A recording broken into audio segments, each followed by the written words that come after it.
संदर्भातली बातमी समोर आलेली। मात्र 42 कोटी नव्हे तर पार्थ पवार यांना 175 कोटी भरावे लागतील असं म्हटलेलं आहे, तसा दावा केलेला आहे आरटीआय कार्यकर्ते विजय कुमार यांनी। केवळ एवढंच नव्हे तर व्यवहार रद्द करण्यासाठी फरार असलेले शीतल तेजवानी आणि दिग्विजय पाटील यांना दुय्यम निबंधक कार्यालयात प्रत्यक्ष हजर राहावं लागेल।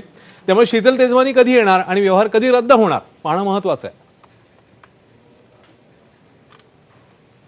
सगळं फक्त स्टॅम्प ड्युटीवर कॉन्सन्ट्रेट झालोय, पण ज्या अधिकाऱ्याने हा गुन्हा रद्द करण्यासाठी जे पत्र दिलंय त्याच्यात आणखी एक शब्द आहे, नजराना। त्याच्यावर अजून कुणाचं लक्ष गेलेलं नाही।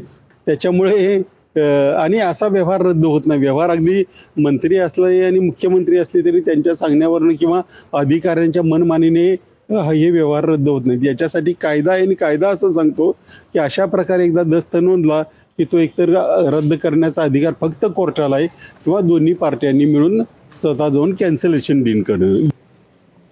या सगळ्या प्रकरणामध्ये आरोपी क्रमांक 1 असलेली शीतल तेजवानी जी आहे ती गायब आहे, कारण ती अजूनही सापडलेली नाही। त्याच्यामुळे एक प्रकारे पोलिसांच्या भूमिकेवर किंवा त्यांच्या एकूणच तपासावरच आता प्रश्नचिन्ह निर्माण होत आहे। याचं कारण देशाबाहेर ती पळून गेल्याची शक्यता वर्तवण्यात येते। तेजवानी गायब आहे, त्यामुळे पार्थ पवारांचा वादग्रस्त जमीन व्यवहार रद्दच होऊ शकत नाही। दुय्यम निबंधक कार्यालयात तेजवानी आणि अमेडिया कंपनीकडनं दिग्विजय पाटलांना समक्ष हजर राहणं बंधनकारक आहे। अशा परिस्थितीत शीतल तेजवानी परदेशात गेली असेल तर ती समोर येण्याची वाट पाहावी लागेल। पार्थ पवारांच्या अमेडिया कंपनीला शीतल तेजवानीने जमीन विकलेली होती। महार वतनाची जागा पॉवर ऑफ अटर्नीद्वारे तेजवानीने स्वतःकडे घेतलेली।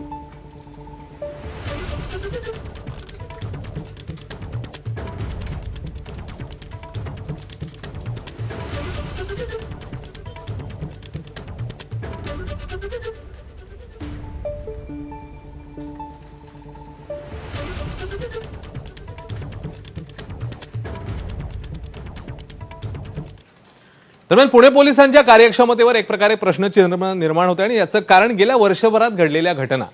आपण बघूया कोणकोणत्या